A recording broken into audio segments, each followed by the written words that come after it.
আসসালামু আলাইকুম। অষ্টম শ্রেণীর শিক্ষার্থীদের আজকের ক্লাসে স্বাগতম। আজকের এই ক্লাসে আমি তোমাদের সাথে আলোচনা করব তোমাদের বিজ্ঞান অনুসন্ধানী পাঠ বইয়ের উদ্ভিদের কোষ টিস্যু ও তার রকমভেদ এই চ্যাপ্টারের শুরু থেকে। তো চলো শুরু করা যাক। তো দেখো, তোমরা ইতিমধ্যে জেনেছো যে জীবদেহের গাঠনিক একক হচ্ছে কোষ। গাঠনিক একক মানে কি? গাঠনিক একক হচ্ছে যেই ছোট্ট ইউনিট দ্বারা একটি জীবদেহ গঠিত হয়।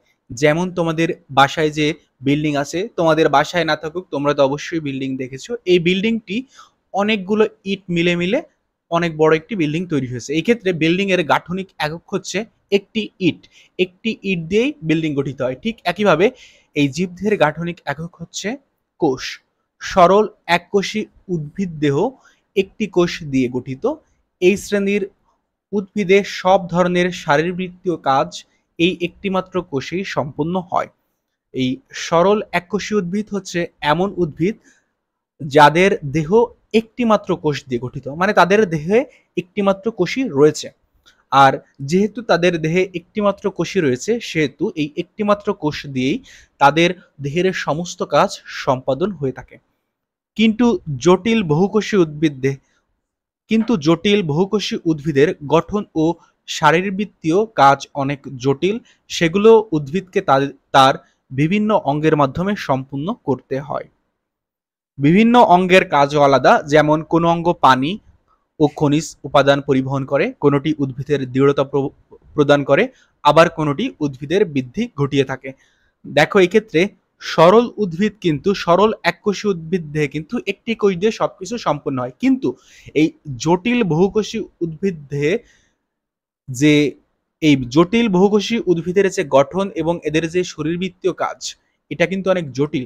এই উদ্ভিদের গঠন মানে উদ্ভিদের দেহটা কিভাবে গঠিত হয়েছে, আর শরীরবৃত্তীয় কাজ হচ্ছে তাদের খাদ্য তৈরি বা এই খাদ্যকে মাটির নিচে থেকে উপরে উঠানো।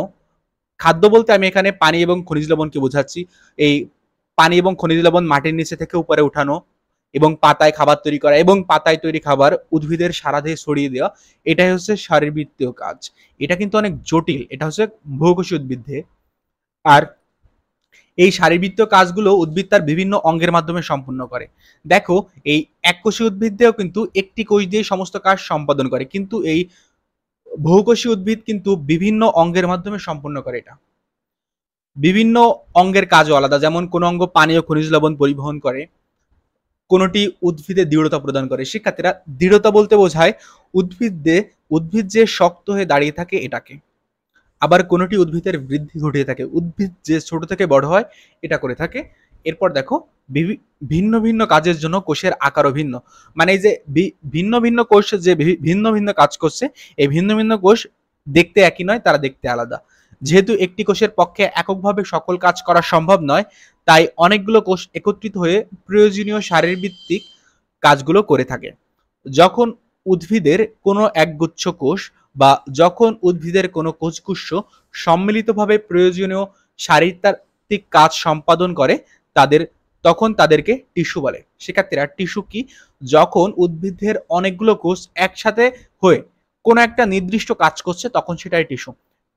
তো তোমরা এখন অবশ্যই টিস্যু মানে কি এটা বুঝতে পেরেছো। টিস্যু মানে কি? টিস্যু মানে সিম্পল একগুচ্ছ কোষ, একগুচ্ছ একই ধরনের কোষ যারা একত্রিত হয়ে কোনো একটা নির্দিষ্ট কাজ করছে, এটাই টিস্যু। এরপর দেখো, টিস্যুর প্রকারভেদ, টিস্যু ও প্রকারভেদ। এখন দেখো, তোমরা হয়তো খেয়াল করেছো, বীজ থেকে অঙ্কুরিত উদ্ভিদ ধীরে ধীরে বড় হয়। এ সময় পাতার সংখ্যা বৃদ্ধির সঙ্গে সঙ্গে কাণ্ড বড় হয়, দৃঢ় হয়, মূল তৈরি হয়। এখন কথা হচ্ছে, বীজ থেকে অঙ্কুরিত উদ্ভিদ কি? এই প্রথমে কিন্তু আমরা দেখি ফল, এই ফলের মধ্যে বীজ থাকে, এই বীজ থেকে কিন্তু চারা হয়। এই বীজ থেকে যখন চারা হয়, এই চারা হয় হচ্ছে অঙ্কুরিত উদ্ভিদ। এই সময় পাতার সংখ্যা বৃদ্ধির সঙ্গে সঙ্গে কাণ্ড বড় হয়। দেখো, অঙ্কুরিত উদ্ভিদ কিন্তু জাস্ট পাতা থাকে, এরপর পাতা একটু বড় হয়ে কাণ্ড সৃষ্টি হয়, এরপর সেই কাণ্ড আবার বড় হয়, সেই কাণ্ড দৃঢ় হয়, এরপর কি হয়? এরপর মূল সৃষ্টি হয়।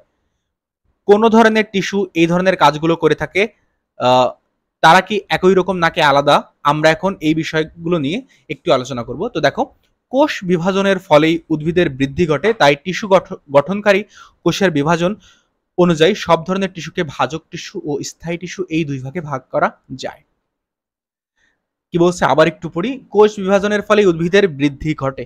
শিক্ষার্থীরা এটা তোমরা আগেও জানো। তোমরা জানো যে মানবদেহের ক্ষেত্রেও আমরা প্রথমে অনেক ছোট থাকি, এরপর আমাদের কোষ বিভাজিত হতে হতে আমরা অনেক বড় একটা মানুষ হই। উদ্ভিদের ক্ষেত্রেও ঠিক তেমনি।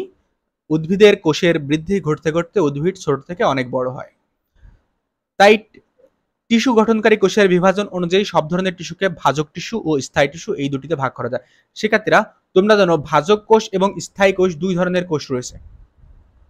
যেই কোষ বিভাজিত হয় তারা হচ্ছে ভাজক কোষ, যেই কোষ বিভাজিত হয় না তারা হচ্ছে স্থায়ী কোষ। এখন দেখো, তাইলে যেহেতু ওই কোষ থেকেই টিস্যু হয়, মানে অনেকগুলো কোষ মিলেই টিস্যু হয়, সেই ক্ষেত্রে ওই কোষের মতো টিস্যুকেও ভাজক টিস্যু ও স্থায়ী টিস্যু এই দুই ভাগে ভাগ করা যায়। এই ধরনের টিস্যুগুলোর কিছু কিছু পার্থক্য রয়েছে, সেগুলো এরকম দেখো। শিক্ষার্থীরা এখন আমরা অ্যাকচুয়ালি টিস্যুর যে প্রকারভেদ, এই টিস্যুর প্রকারভেদগুলো একটু শিখে নিই। দেখো, উদ্ভিদের টিস্যুকে আমরা দুই ভাগে ভাগ করি, ভাজক টিস্যু এবং স্থায়ী টিস্যু। ভাজক টিস্যুর আর আলাদা কোনো প্রকারভেদ নেই, কিন্তু স্থায়ী টিস্যুকে আবার দুই ভাগে ভাগ করা যায়, সরল টিস্যু এবং জটিল টিস্যু। শিক্ষার্থীরা এই সরল টিস্যুকে আবার তিন ভাগে ভাগ করা হয়, প্যারেনকাইমা, কোলেনকাইমা এবং স্ক্লেনকাইমা। এবং এই জটিল টিস্যুকে আবার দুই ভাগে ভাগ করা হয়, জাইলেম টিস্যু এবং ফ্লোয়েম টিস্যু। শিক্ষার্থীরা আজকের ক্লাসটি আমি এখানেই শেষ করছি। সবাই ভালো থেকো, ধন্যবাদ সবাইকে।